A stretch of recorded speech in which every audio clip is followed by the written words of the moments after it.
Greetings, Cinema Appreciation class. I hope you're doing fantastically well. Today we'll be talking about animation.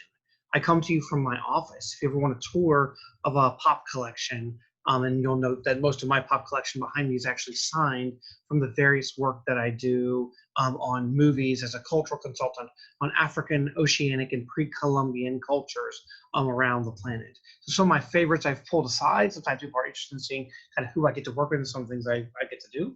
So if you're a fan of Star-Lord, this is actually Chris Pratt's lovely signature. Got to work with him a little bit on Black Panther and some of the Avengers movies. Wonderful individual. Here is the signature of Johnny Depp as Jack Sparrow, also from the Disney franchise, which is where most of my work comes from. Got to work a little bit with him on the ride, specifically as they were redoing it. For those of you that are Harry Potter fans, very rare. I love this one. This is my J.K. Rowling. I worked with her a little bit on with one of the projects that was coming to Universal Studios. For those of you that are comic book fans, so I've only met this individual once, and will only ever meet because they had since passed. But what an amazing individual that we could talk about in class, and that is here's Bucky Barnes, but you can see the signature is actually Stan Lee, who I got invited to the Avengers party that he actually showed up to, which was an amazing experience to see someone that talented, that's had that much impact. And the guy who actually talks even more than me, which is amazing, and my daughter's favorite, here's Ryan Reynolds, seen as Deadpool, the first, or one of the first R-rated, though he makes fun of Wolverine earlier, comic book heroes that show up. So today we're going to talk about animation and literally the response that it has on popular culture, which is pretty amazing. So today I'm going to talk about the share. We're going to share my screen culture with you here. There we go. So let's look at the animation timeline as a quick overview, just to have an idea where we're going. So we're going to start off and I'm going to show you the historical developments that show up, even in this thing called a phoneticoscope, going all the way back. And then we're going to look at the first humorous, funny phases. Really, the landmark that we're going to first look at as well is going to be Gertie the Dinosaur in 1914. Then we're going to continue on to Steamboat Willie, the creation of the Snow White and the Seven Dwarfs by Disney, and the kind of creation of the animation studio with everything we know. The development throughout the 1940s and 50s, all the way up until really 1988, is governed by Carousel animation, which we'll look at until we really do get to CGI with Toy Story, that first CGI-related film that shows up. And then the other thing is we have to talk about the modern day Disney versus Miyazaki. And what are the differences that we look at? The development of Pixar, of course, with one of the great montages ever, is the history of Up. So when we look at the history then, and it takes me sometimes a moment to actually get going here. When we first look at the idea of having animated pictures, we were very interested early on. So this is from an Egyptian burial chamber, and it's trying to show motion, showing kind of wrestlers in action as they actually wrestle each other down, going. So we had a really early on experience where we wanted to actually show this active capacity. One of the first ways we do this, in the 1800s, 1824, called a thaumatrope, which is literally a rope on a wire where you have two different pictures, and you rotate them very, very fast. And when you do, you see both pictures pop into place. Note how they flash on and off and then disappear. This is actually a thaumatrope. It's based upon the concept of a persistence of vision, that for 1/10 or longer of a second, you actually remember and see the image before you. And so that's why we can put the monkey in the cage, or here have the artist painting the picture, because the picture is absolutely on the other side of the thaumatrope. One of the first great inventions that show up as we move towards animation is going to be this in here. So the early development of not just animation, but of film. This is called a magic lantern. I'm going to show you a screen of this in a moment. So this is invented by Kirchner all the way back in 1649 in Germany. He's a priest and a scientist, and he wants to introduce artificial shapes and images through a lens. So it really does shine the light through. And earlier, of course, it would have been done with fire or candlelight. Later on in the 1790s, we're going to develop this even more thoroughly into phantasmagory by Etienne Gaspard Roberson. And in that case, we can actually show this in churches. And we can show images of Jesus and saints show up. We also can show devils if we want to scare individuals, particularly through these images. So here's actually the way a magic lantern works. A At the Plain and Fancy Theater, located inside the Amish Experience building at the Plain and Fancy Farm, there is something old that is due again. Before the movies, Americans were entertained by the magic lantern. A live showman projected beautiful hand-painted images onto a giant screen, while masterfully telling stories and engaging the audience with music, drama, and comedy. For the first time in over 130 years, a permanent Magic Lantern Theater will be performing 3 different shows throughout the year. The Bible Story Show. You can see there's a background image with a cell in front of it that you can actually move right in front. And then you got three different lenses that can show different things for guests. Labor Day.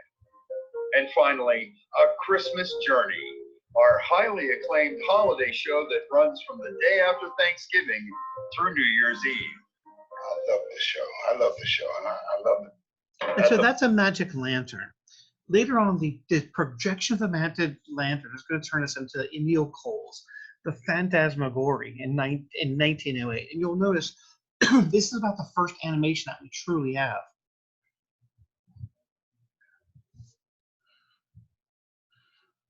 Note the simple drawing to begin with, but then it's going to come to life. The same way the flip book works. Right, we have multiple different images, 24 frames per second. So when you actually play them in succession, one after another, you actually get the distortion of movement that we call animation. That persistence of vision, whether real or not, we argue over that still, is actually going to allow this to happen and for you to see motion. It's the same way that a flip book might work if you have an individual moving over time. And so this is really the first type of animation that we have outside of just projections that are images that you're moving the camera around with. Now, every once in a while, as I mentioned before, as we go through some different events that show up, some different ideas, I'm going to say that we're going to ruin certain parts of the movie magic experience for you. And that's just because we are coming upon things that you may have never thought about or known how it was done before. And we're going to walk through some of those. So one of them I'm about to ruin is some of the magic behind the Haunted Mansion if you don't already know how it's work. How it works actually when you're going through there, particularly is how we get the ghosts that disappear and show up around the screen, or the dueling ghosts, or the ones hanging on the chandelier, or the ones that are around the dinner table, or the dancing Walt Disney figure all the way at the end in the middle of the Haunted Mansion in the banquet hall scene. It's all done through this idea of Pepper's Ghosts, which are developed during 1800, which we still can actually make pretty easily today. So one of the early quick effects is called a Pepper's Ghost. So again, if you're a huge fan and don't want the magic ruined, by all means, you can take a tour also at Disney World where they go through it. Otherwise, jump through the next 5 minutes.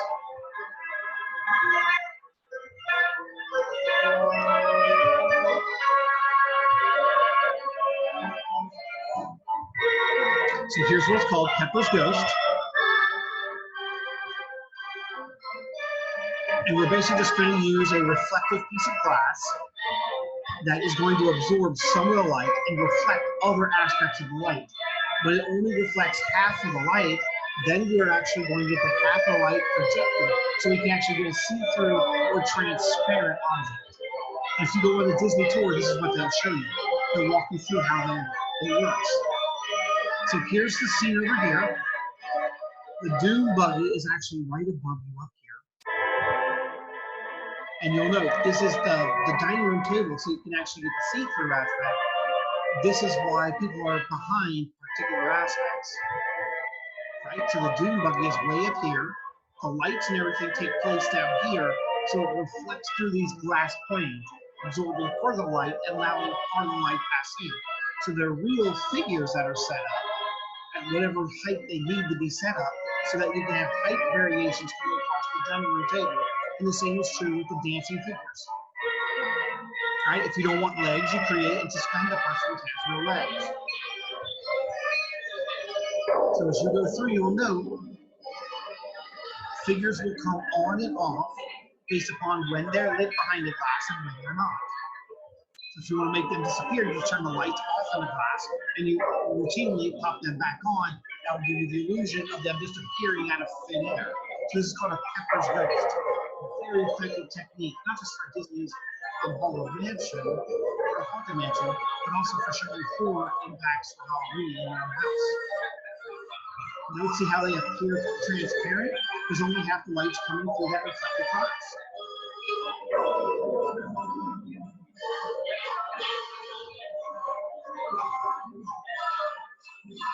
See how they seem to be emerging? That's because there's a coffin this shape right over here, and they actually have a figure circling right in front of it with the light that reflects onto that glass.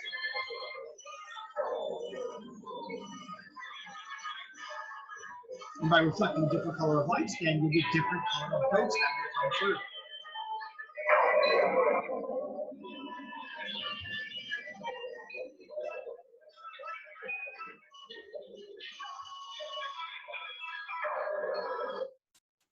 And all those Pepper's Ghost is. The other early development that we have to know is the idea and the concept behind what we talked about before, the belief here in persistence of vision. And that is basically that your eye retains an image for about 1/10 of a second after you see it. It activates the light sensors, the rods and the cones. If you were to look at the sun, you'll see the sun after you close your eyes. If you look at an object and close your eyes, you generally have residual image that's even on the inside of your eyelid. This is the idea and the concept of persistence of vision, though we have not been able to prove or disprove this within science because we're not sure how to look at the vision. So this concept is challenged today, but has a long history in belief, which includes the foundation then of the zoetrope. So as the zoetrope, this machine here spins, you'll note the lion jumping down onto the horse and then riding the horse and then jumping up through the box on the other side. So as you spin it, that's what you're going to see.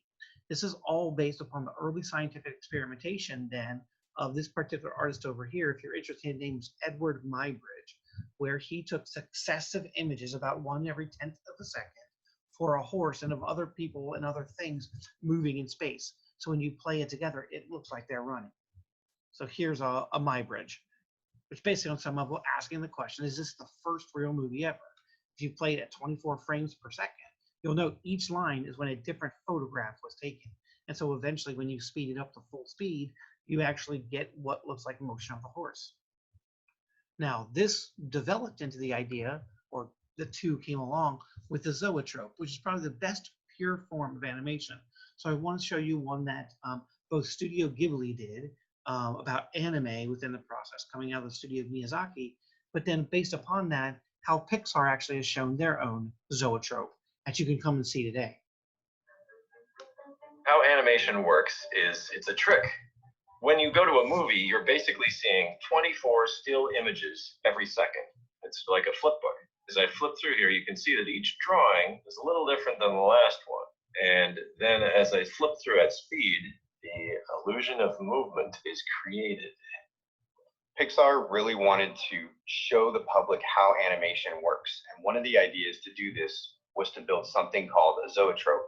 Zoetropes go back to the 19th century. If you imagine a barrel with little slots and images, each a little different from the last, it's like a shutter, and it shows you a little glimpse of that drawing across the way. They appear to move.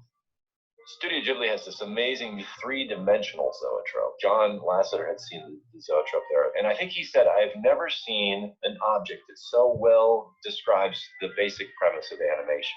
When it was suggested that we do one for ourselves, it was a no-brainer. Instead of drawings, we're using sculptures. So what you're seeing are 18 different sculptures, each slightly different than the last one. And instead of flipping through them, we're using a strobe light to make those images stick in your eye. And these spinning images freeze in space. And each sculpture replaces the last one and appears to move. It's stunning because it based upon the idea of the persistence of vision here. And here's all it looks like. I think that the zoetrope is the clearest explanation of animation, because on the disc, you get to see every frame of animation before your current frame where you're looking, and every frame of animation after it. Here you have the opportunity to see the tricks the animator used to make things move. It's a very simple mechanism, it's a very simple idea, but somehow seeing that come to life right in front of you is really fantastic. And if you go to Disney's California Adventure or in Hong Kong Disneyland, they have these two zoetropes actually on display. You can actually go and see Pixar's magic. Now, with understanding all of this, the first hand-drawn animation that really is shown as animation, and not just like the phantasmagory kind of image that shows up with Emil Cole, is going to be this individual here, Winsor McCay. Winsor McCay, and not Walt Disney, is known as the father of animation because he created these wonderful trained dinosaurs. The most famous one being Gertie. If you ever go to Walt Disney World on a family vacation or for a weekend, if you go into Hollywood Studios, you'll know that they have an ice cream shop in the shape right off the left-hand side in the lake outside of the Indiana Jones Stunt Spectacular, which is actually a large-scale image of Gertie. Disney's paying homage to the idea of the father of animation. And here's what you can do with Gertie. No, Gertie is actually going to be a little bit interactive. And I think that was the new feature that showed up. So Winsor McCay, Gertie, and the father of animation. Note how simple the drawing is, though, which is fine. It's the first time he tried it. And so he can control her by moving around. And can even ride her by using a mirror to reflect himself into the drawing itself. So that's Winsor McCay talking about how Gertie's going to come to life. So he would come out and actually act like he was controlling her. So come on out, girl. Come on out, girl. And when she come out, he could rub his real hand and look like he's running. No one had ever seen this before, so it wasn't seen as a hokey effect. And note how cute she is as she's moving around.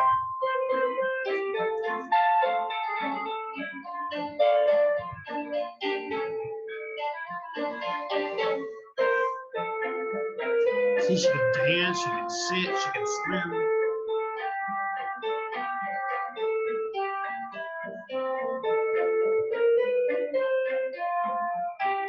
So you could give her commands, and as long as it's choreographed correctly, he would bow as if she was behaving Winsor McCay.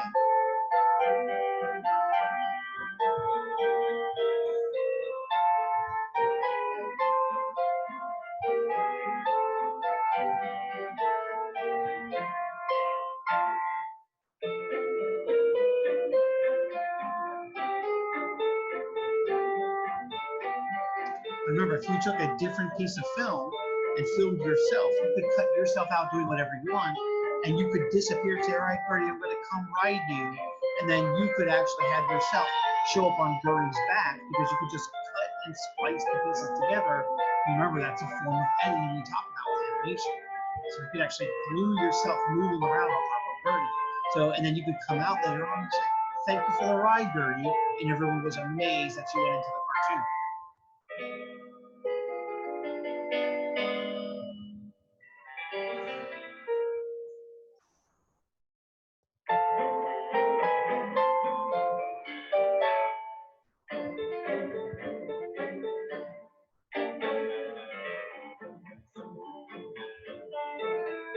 And so this is Gertie, the performing dinosaur for us.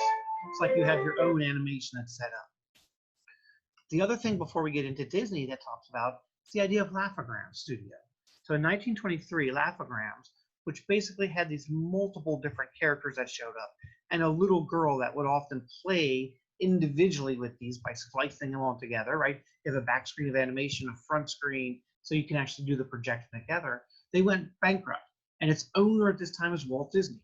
So he moved to LA and opened up a new studio and started creating these wonderful, what were Alice comedy series, where this is Alice that actually comes in and interacts with all of these characters.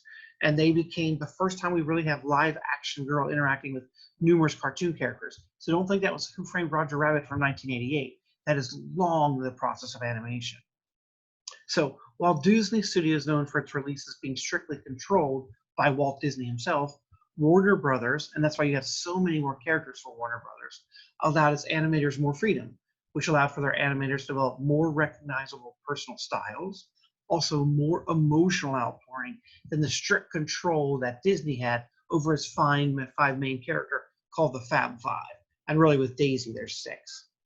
So if you have never seen Steamboat Willie, this is a landmark in animation for the following reasons. It's the first time we have synchronized sound. But also, it's the third Mickey Mouse cartoon. It's not the first one. It's the first one that really becomes successful.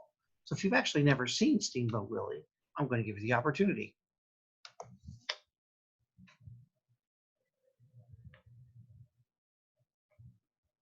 That's going to leave Walt Disney literally to the idea of musicals.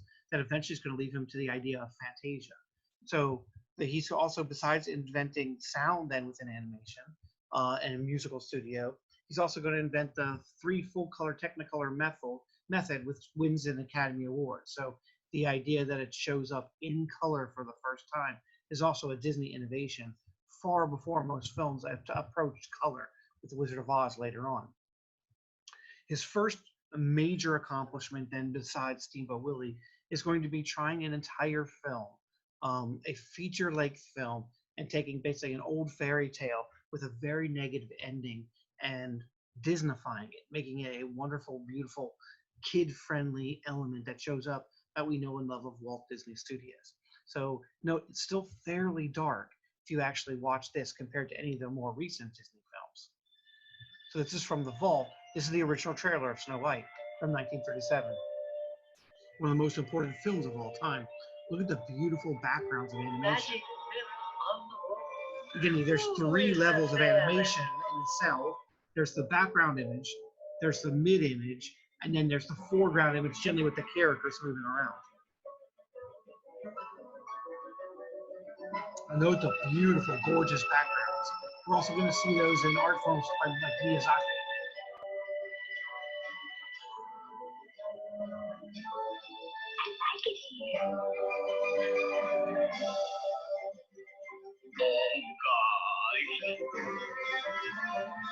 Only one for me.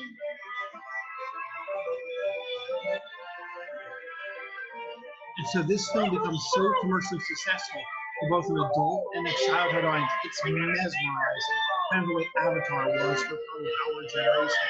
Just changing CGI or Toy Story, just changing the way film looks.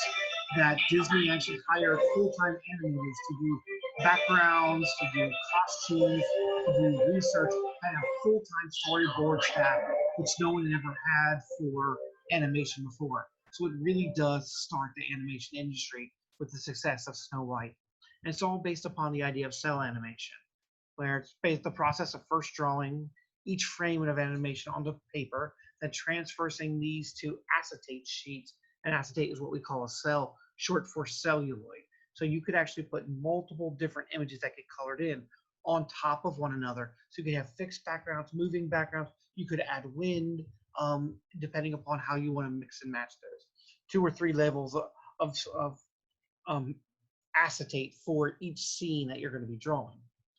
The other major innovation that's happening at about the same time is going to be stop motion, where you actually take those images, kind of like what we saw in the Zoetrope, and you push them, you pause it, you take a quick image, you pause it, you take a quick image, you pause it, you take a quick image. This is what Tim Burton today is very famous for, things like The Nightmare Before Christmas that he did with stop motion animation.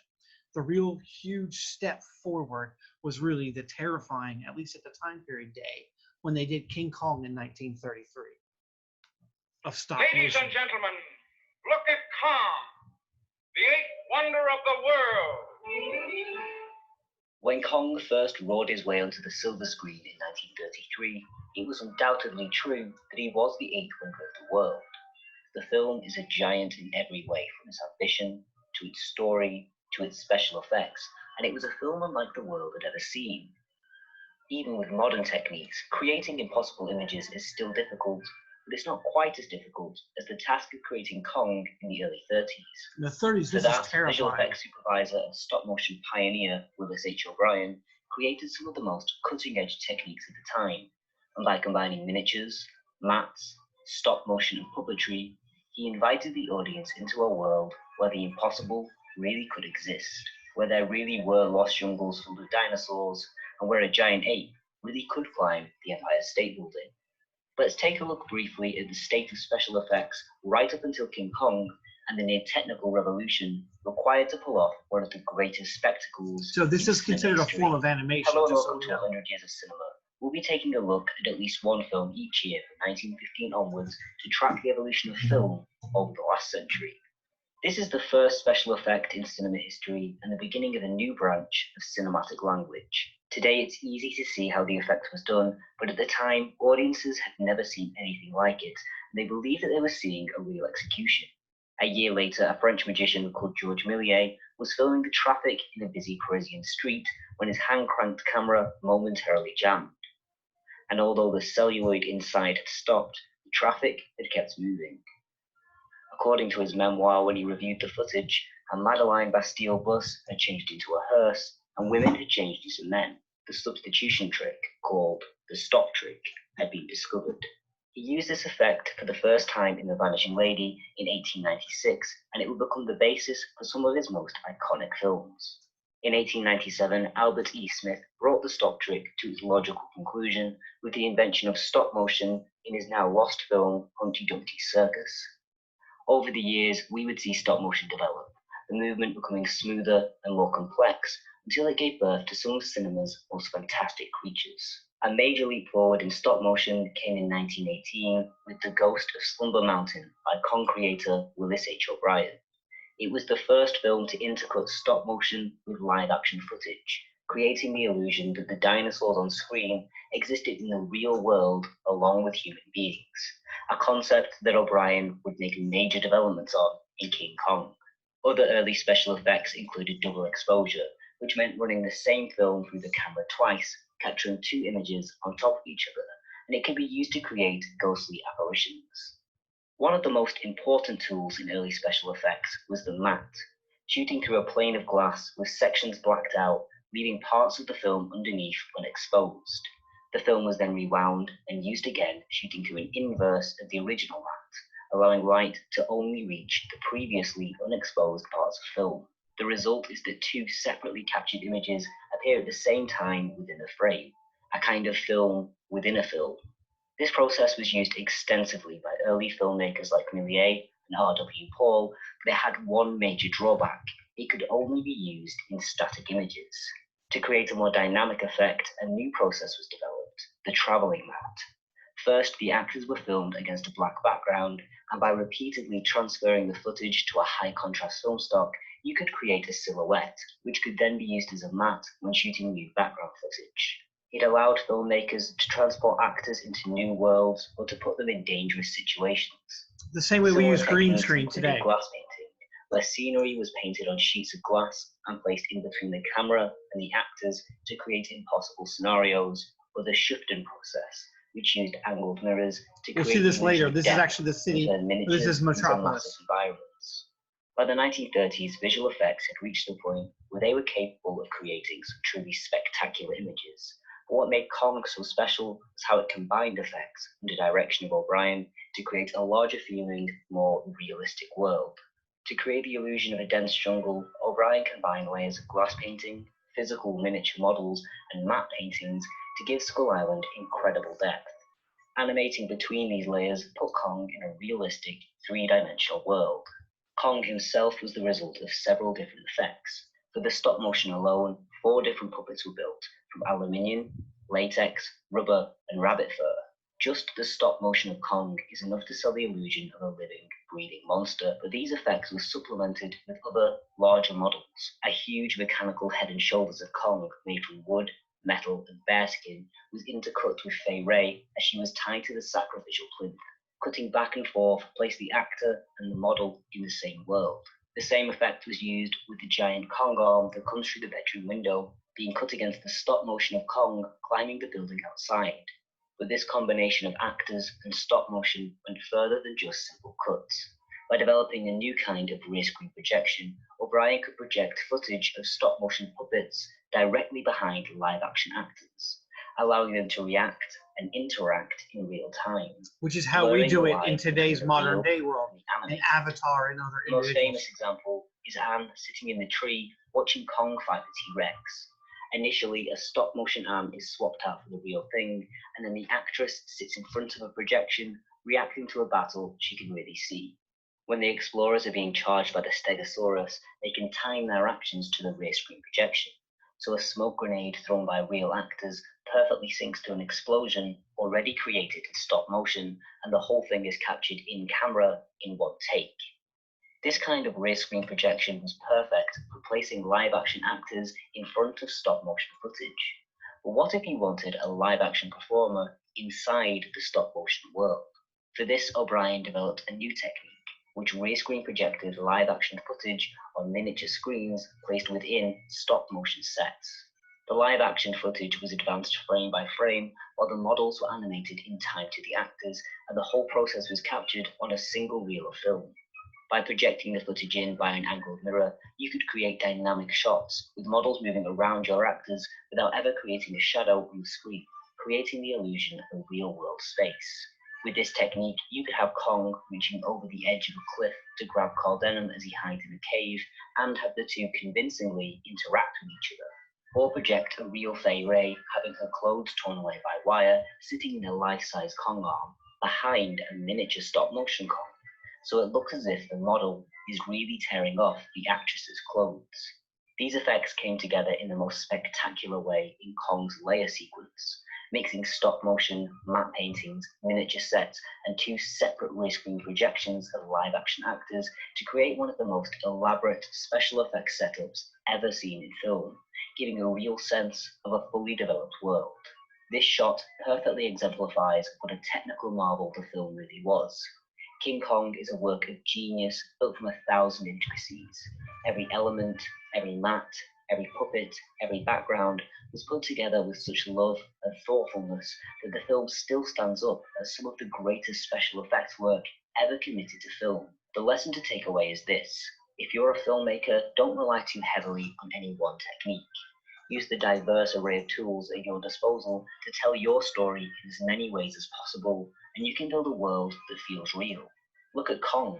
Sure, he's a little older, the animation looks a little rough around the edges, but it's the combination of special effects that means that even after all this time, he remains the king.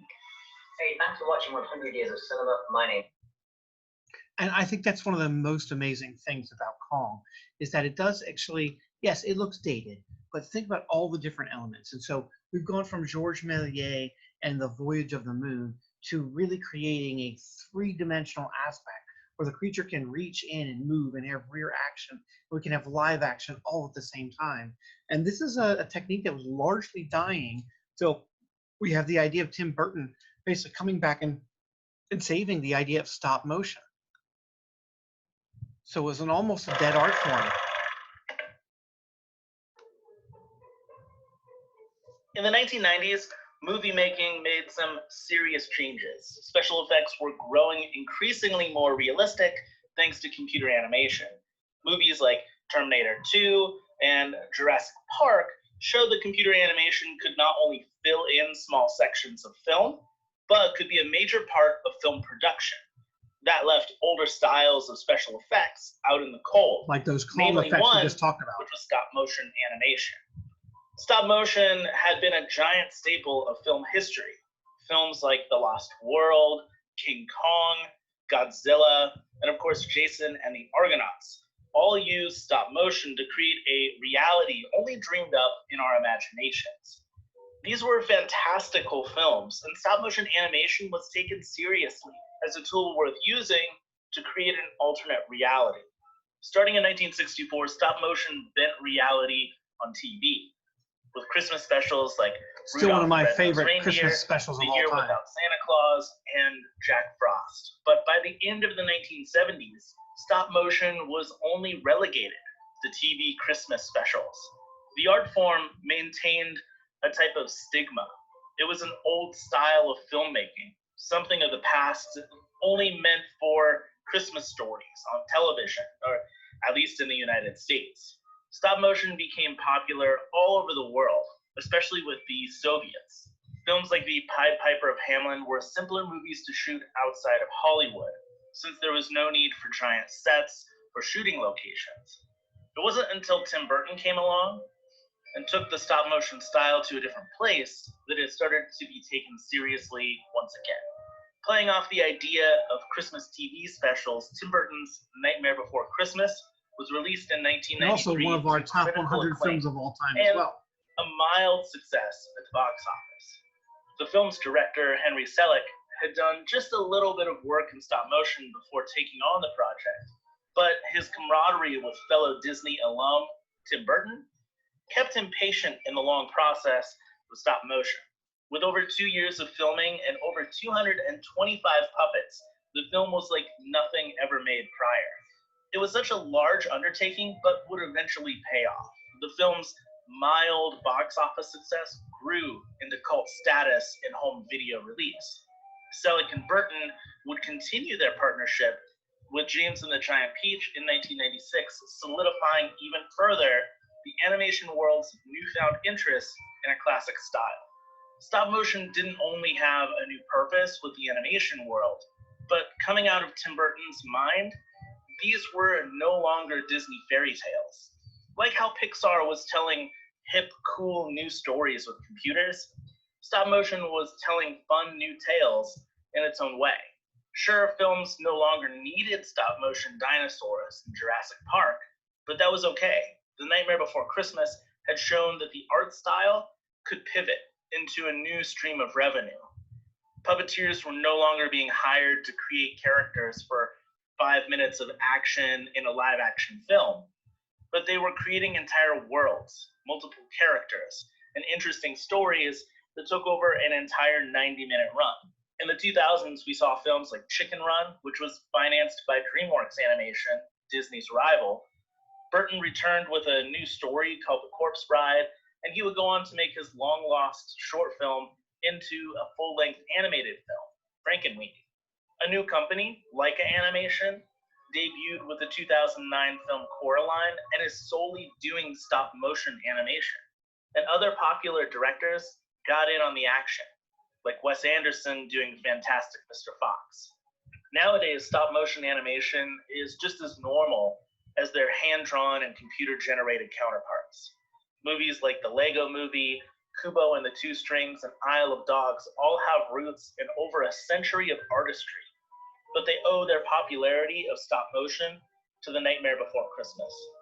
Without Jack Skellington, I'm not sure if stop motion would have survived, or if it would have, it may still be considered the Christmas special art of yesteryear.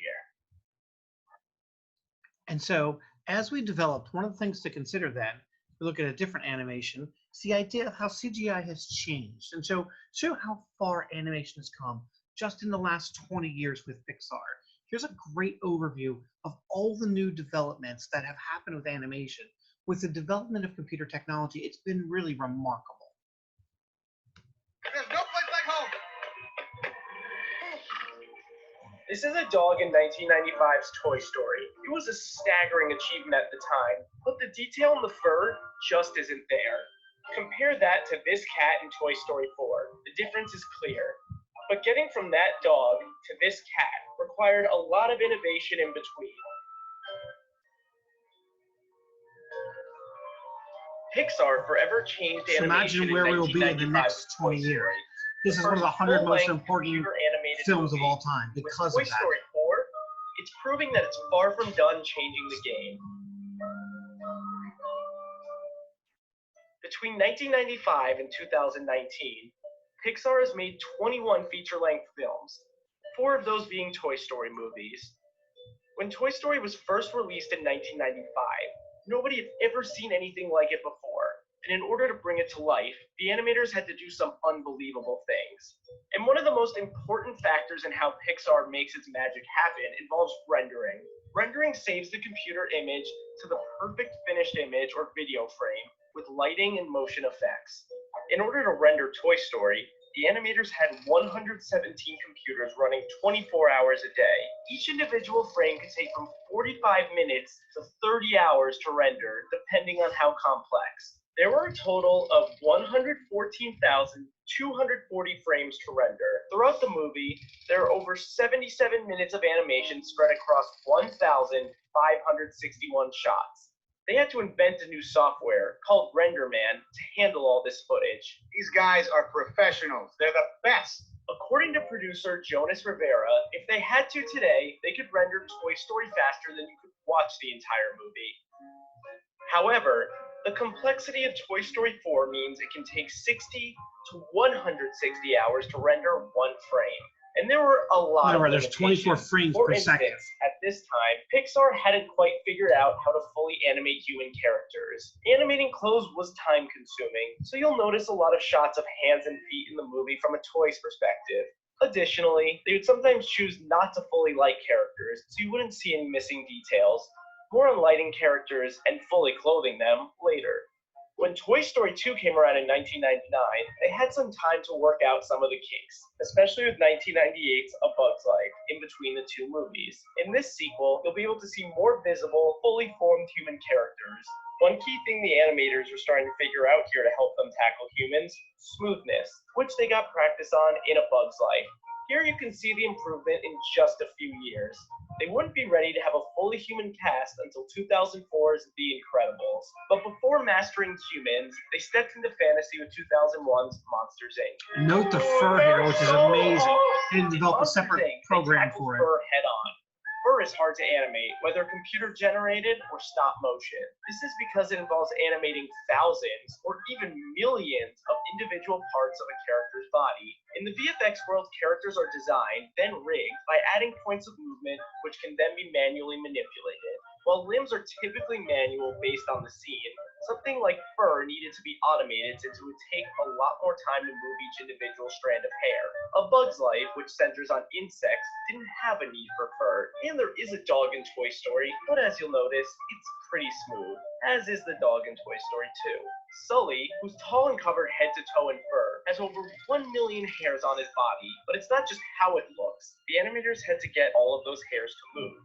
To do this, they created a program called Simulation, in which certain elements that are too difficult to hand animate are motion simulated.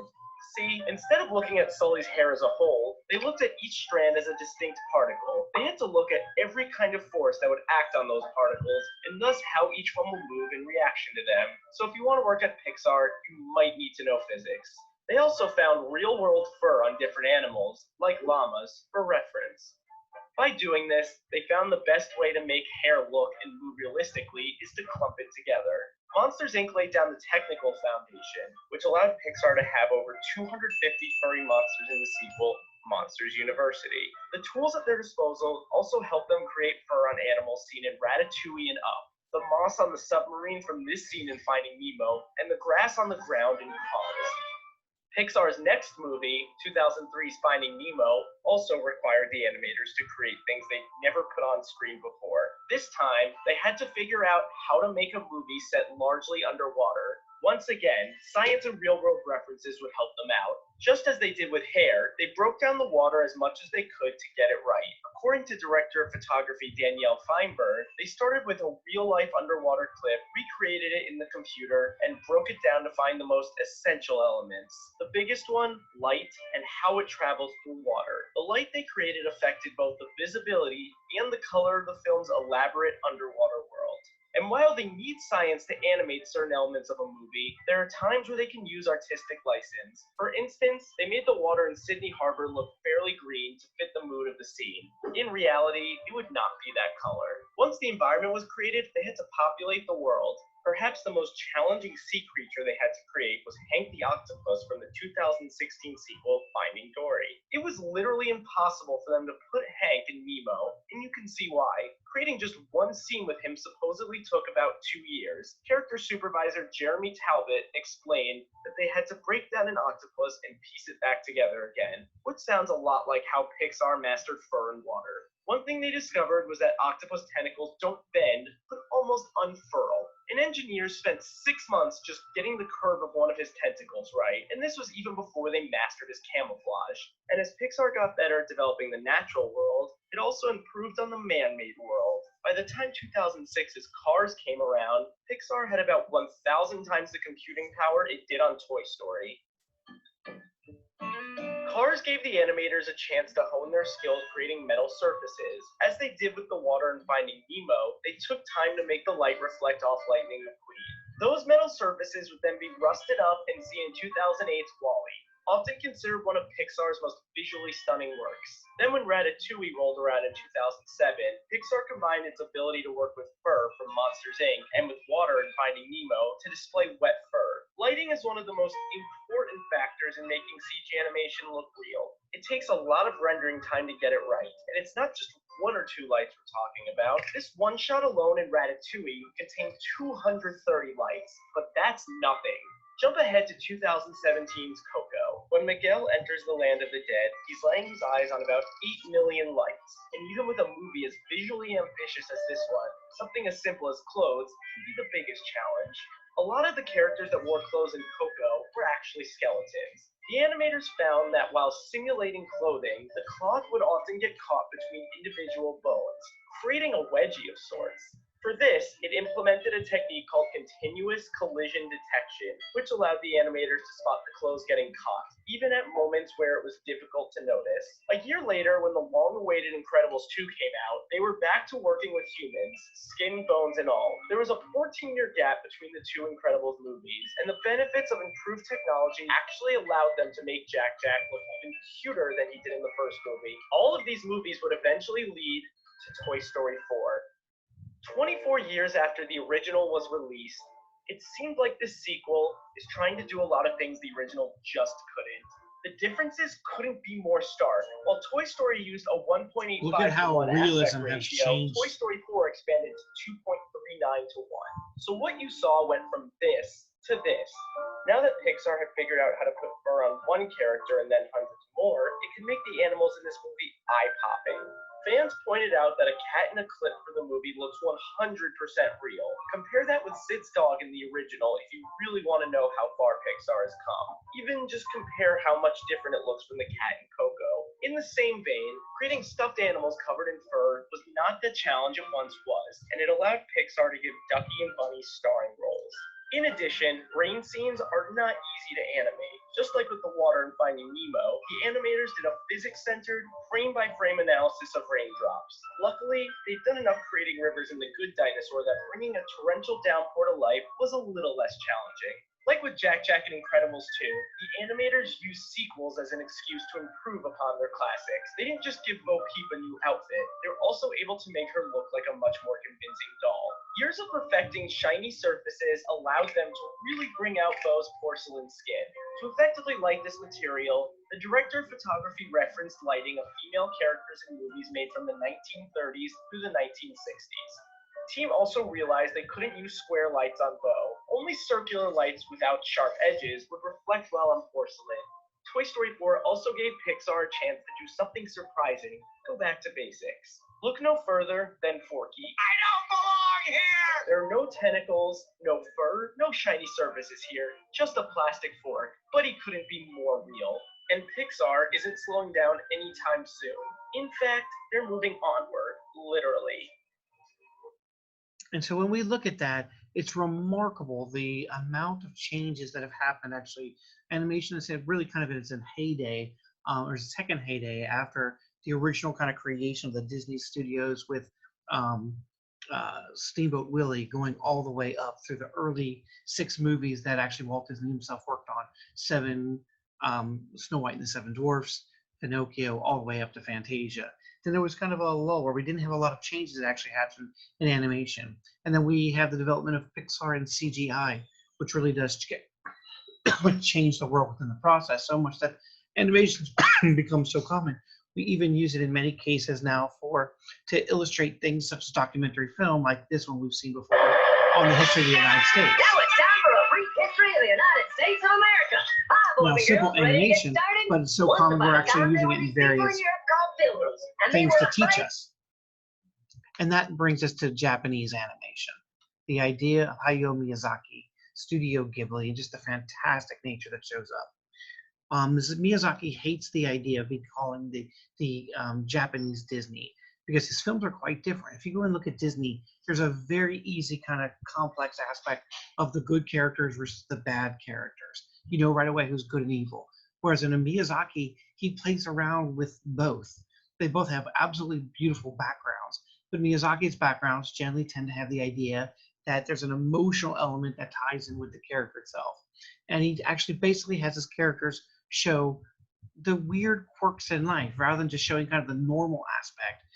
He shows not what his characters want at the very beginning, like in the Disney film, but what his characters actually need. So it's a much more mature audience and even adults, and so go to watch his particular films. So his animation is much more to explore human nature. Only his human characters get emotion, which is interesting, whereas in Disney we'll see many non-human characters have emotion as well. His landscapes are often seen as protagonists to whatever the experience is of the protagonist itself. And his human emotions are often set to weather. If they feel bad, it's rainy. If they're soaring high, they might go up into the sky. He actually also have a lot more quiet moments that connect with character. And for Disney, we'll often have a musical soundtrack to go along this. We almost never see this in Miyazaki. He does believe in the golden rule of art, particularly for animation, which is show rather than telling people. And he does celebrate the character's imperfections, shortcomings that make them like us. And so every character has positive and negatives, particularly as human character, so we get a full-fledged human experience. From Japanese animation and Japanese culture, he has this idea coming out of the Shinto religion that animism, there's a spiritual connection of all things, and all of them have a complex morality amongst the gods and the spirits as well. And the very last thing, which makes this very different than a Disney, is that his protagonists, his main characters, they don't win, but they grow to adapt to the situation. So it's not about winning. It's not about attaining what they actually wanted to attain. It's sometimes learning what they need in order to make them attain. So here's a great overview of Miyazaki and his features. That's called Miyazaki, The Essence of Humanity. And I highly recommend you watch this 12-minute video.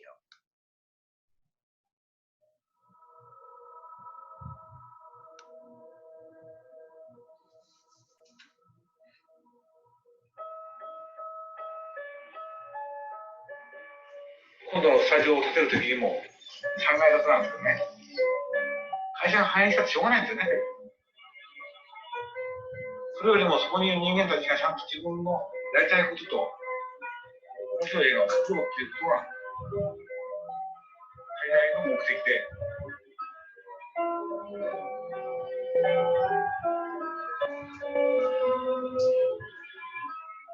One consistent theme in my work is to watch good animation and surpass it. That was a quote from Hayao Miyazaki in 1978, and ever since then he's developed a filmography compiled of some of the greatest animated masterpieces in cinematic history. For 40 years, Miyazaki's dexterity and creativity has dazzled audiences through his feature-length animations to become the undisputed master of his craft. Only those whose names have become synonymous with the medium could profess to a career as consistently successful and celebrated as his. But how has Miyazaki maintained not only critical acclaim, and note the beautiful and audience? strange Unlike backgrounds. his native land, Look at that, that's the a West gorgeous there still shot. remains a stigma that most animation is solely for children, and thus animation that's creative typically tends to avoid the more burdensome themes we're accustomed to in our live-action films. However, Miyazaki is not your typical animator. He took an approach to animated filmmaking that concentrates on the emotional intricacies of his subjects, as opposed to creating, ironically, And he's much cartoony more as an characters. international They wanted to director, make things where that you spoke down think to and have a children. They philosophical wanted to make event films that would that you can help go us out and have a all drink of better understand coffee the or human tea condition. or an alcoholic Movies drink such as The Curious afterwards and Adventures of actually Mr. talk Wonderburg with your and friends Future about the were Miyazaki's animation itself. inspirations for how You he generally don't do that with a approached Disney film. always admiring the early works of Disney for their technical abilities, but thought their emotional depictions were far too simplistic. And that is Early probably a days of fair animation assessment. could get away with being somewhat shallow, but Miyazaki sought to change that, famously hating the prescribed label of the Japanese Disney. A more appropriate title would be a Japanese Yori no Sune, as Miyazaki's animations aren't about their external flair, but their internal subtleties. He stated numerous times that the film Snow Queen showed him animation's potential in its depiction of human emotion. These influences are what form the filmmaker we have today, setting him apart from his contemporaries. A combination of skill and proficiency of Western animators with an approach of Eastern sensibility. Because Miyazaki's foundations for his films are found through empathy and reality. Empathy captured by the audience self-projection on the characters, and reality through the honest depiction of the unpredictability of people's lives. Above everything, if we wanted to know what makes a Miyazaki film, then all we need to look at is the emotional element. そしたらプロデューサー室の女性が子供が分からなくても分からないものに出会うことが必要で、そのうちに分かるようになるんだと言ってくれたので、そういう考え方もあるなと。Miyazaki has stated that at the core of all his stories, there must be a sense of realism. Amidst the gods, demons, and fantasy elements, is the human side that's always prioritized. His focus often lies on human nature, and what can be understood irrespective of culture. characters that are fully fleshed out with clear goals. The starting point of any character is to understand what it is they want.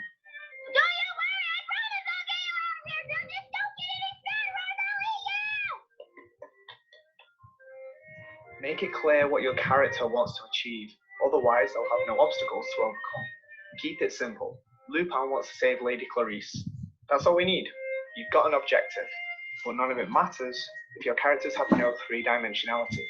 Miyazaki begins the humanization of his characters through the purely visual means of character movement. Beginning his career as a manga artist, he was influenced by a style known as gekiga, a form of manga akin to more serious storytelling and as a result, more realistic drawings. See, Miyazaki has serious problems with the anime industry, and he's spoken openly about his distaste for its often cheap tactics of achieving audience reaction through the over-expressionism of its characters. And so he tends not to focus especially on the in television animation designed for children in Japan. Subtle ones.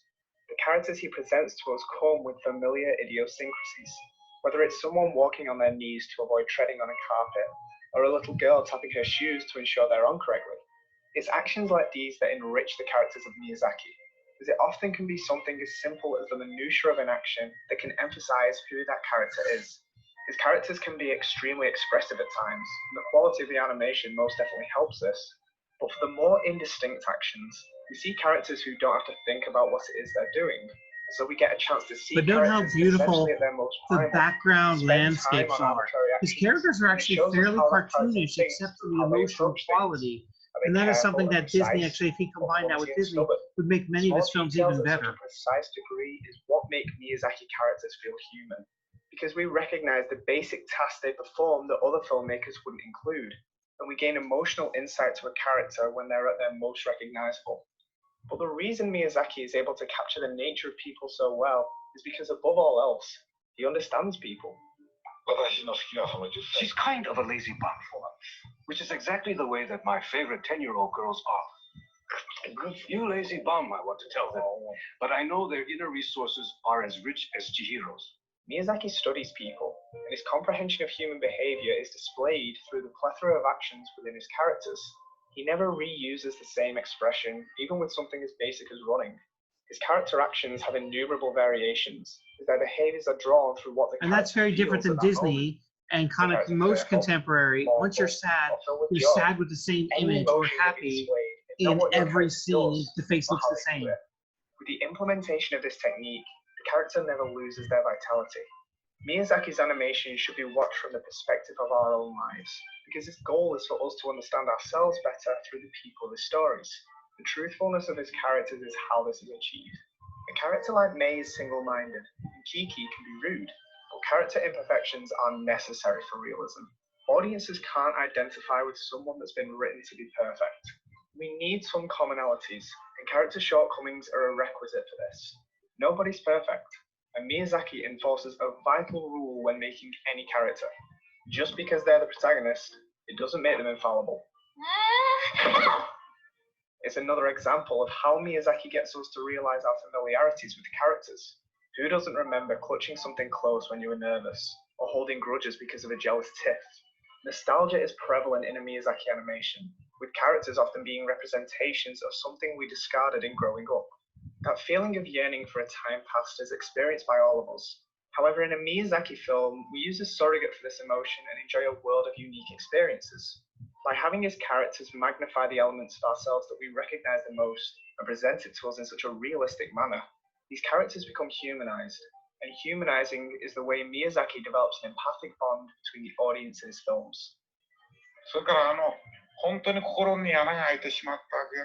This is really interesting, actually, that shows up in Disney and animators all over the world. アニメーターが仕事やってる時見ると、笑顔を描いてる時は笑顔になってま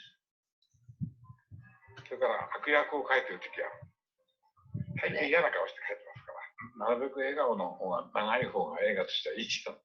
Miyazaki's attention to the subtleties of people displays a complexity, one that's present throughout the entirety of his worlds. It's interesting to see a filmmaker's philosophies permeate their filmmaking to such a degree as Miyazaki's have. But his process involves capturing what he sees in humanity, so really it shouldn't come as such a surprise that the themes of his films are often based around his social and spiritual beliefs. One theme often presented is the idea of animism, the notion of a spiritual. And this kind comes out of a connection with Shinto own and a nature. Zen Buddhist Although belief in Miyazaki Japan. believes people to be a part of nature, and so they're incorporated into this connection too. By doing so, in a Miyazaki world, everything we see reflects the same traits that humans possess. Unlike traditional fantasy, Miyazaki doesn't portray morality as a simple binary.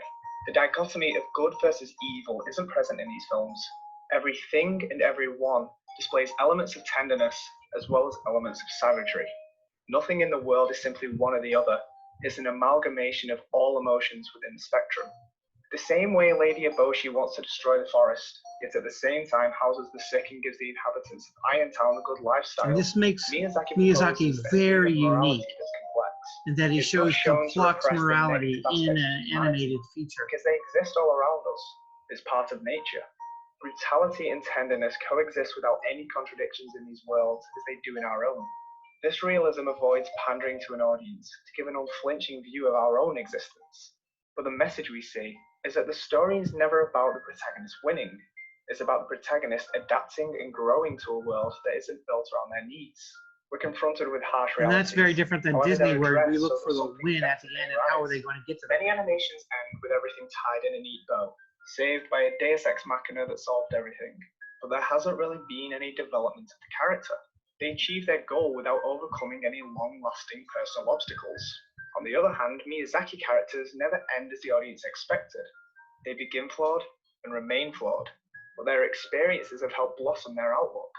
Ashitaka's scar may still remain, and no one may ever understand or believe Chihiro, but the solidarity and connection they've made with their world is an example of a spiritual liberation of the character, instead of a material one. Remember how earlier I said you should always know what it is your character wants? Well, by the end of a Miyazaki film, a distinction is made between what it is the character wants and what the character needs. Sometimes the goal of your film should be where you want your character to end on an emotional level, because even though our characters have clear goals, those goals are never as important as the characters themselves. アニメーションっていうのは意志が筋肉なんですよ。意志を表現、運命を表現する、意志を表現する。 Moments like this emphasize the priority of Miyazaki's human elements rather than fantasy. And I think it's important to take into account Miyazaki's attitude to filmmaking, because a lot of this can simply be credited to the film's production. Miyazaki never studied screenwriting, and to this day he leaves a lot up to feelings and intuition. It's a very interesting approach to filmmaking, because while the film's being made, the scripts and storyboards are simultaneously worked on. And this is the only film director I know that works like this in the world today.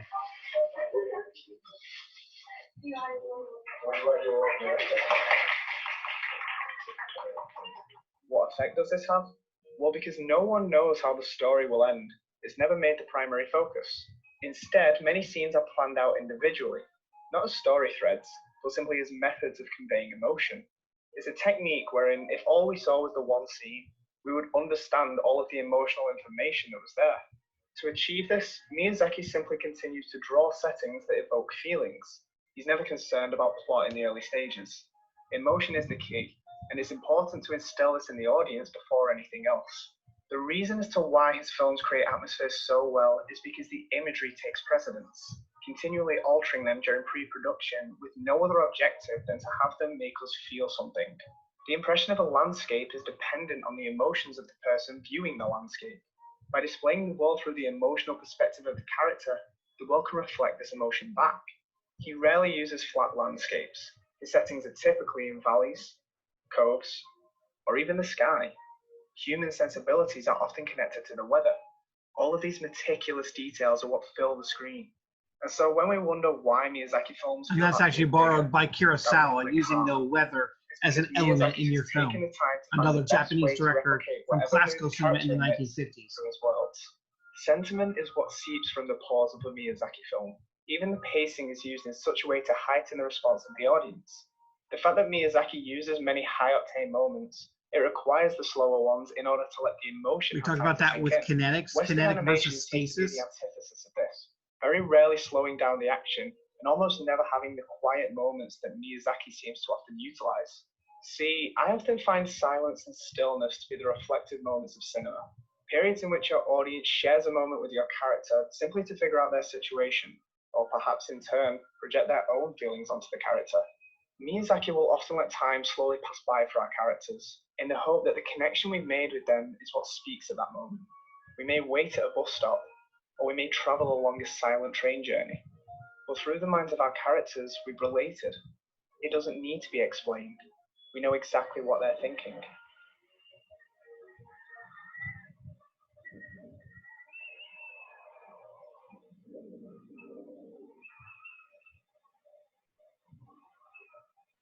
With worlds as alien and obscure as Miyazaki's, there's bound to be some elements that are left to our interpretation. But the thing is, we don't have to understand everything. Miyazaki's principle is emotion, not logic, and so a lot of his design of the fantasy aspect isn't explained.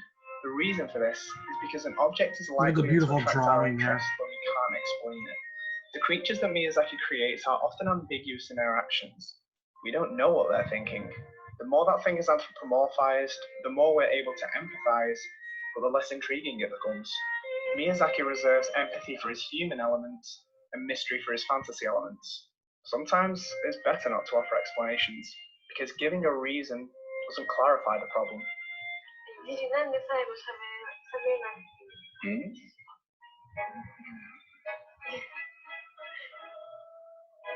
ああいう時って喋らなくなるんですよ。その後、エンディングで一緒にいるじゃない、あそこで喋ったら変だよ。あの子喋んなかったよ。ちゃんと来たよ。Miyazaki once said, if I were asked to give my view of what animation is, I would say, it's whatever I want to make. Gods and spirits may be the surface of his films, but at the heart are stories about people, about feelings that help us grow and change. His environments may be disjointed at first glance, but his use of modern elements gives us something to recognize. And it's his implementation of traditional Japanese design that gives the world a mystery and a consistency. It all comes down to empathy with people and reality of the world. In the end, Miyazaki offers a sense of liberation to his characters, and in turn, does so to us. We see people in a suffocating society, but ultimately show characters that become self-reliant, not through a tangible achievement, but an emotional one. Miyazaki has mastered a level of emotional filmmaking rivaled by few other filmmakers. And so he really is a spectacular individual in terms of all those different features that we actually talked about. If we go back one, the animation to explore human nature, only human characters get emotion, the landscape as the protagonist experience, the human motion set to weather, quiet moments connect a character together. The golden rule of art is show, don't tell. The idea of the character's imperfections and shortcomings just makes them just like us, makes them very believable and realistic. The animus coming out of Shinto and out of Zen Buddhism, with the spiritual world coming out of Japanese culture. And finally, the protagonist doesn't win, but grows to attach to the kind of limitations that show up. And so in modern day film, then, we have animation that is trying to do new things. And so here's an Iranian,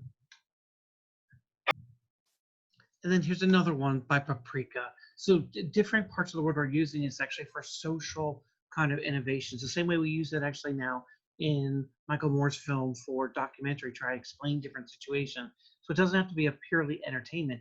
It can be used like real film, real art to challenge the social mores and norms of a society.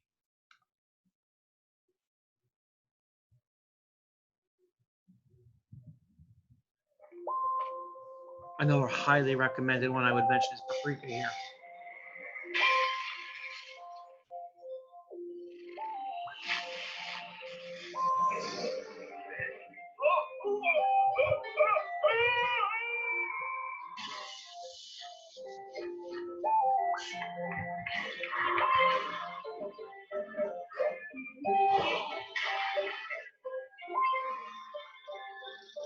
It's about a fantasy world that shows a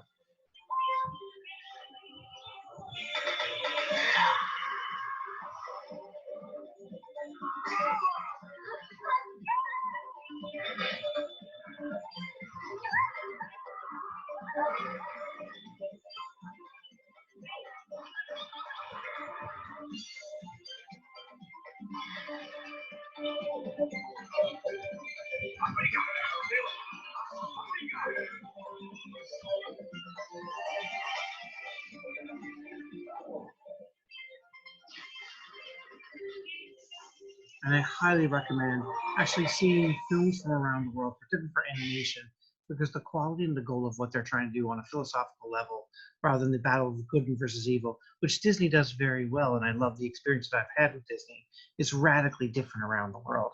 And so when we look at animation, that's what we're looking at. We started off very early on with the idea of the lovely disc that you flip. And as you're seeing it, you can actually see with persistent vision, moving into the idea of carousel animation from early Disney works.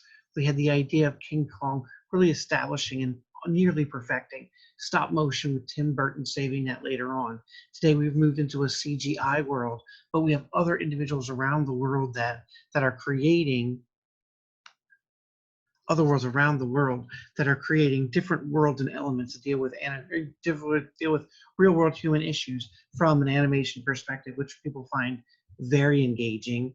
We are also using animation now a lot for even educational capacities, where people are drawing and actually the animation of the drawing is actually coming to life to explain different concepts. So animation has come a long way. Thank you very much and have a wonderful night. Bye.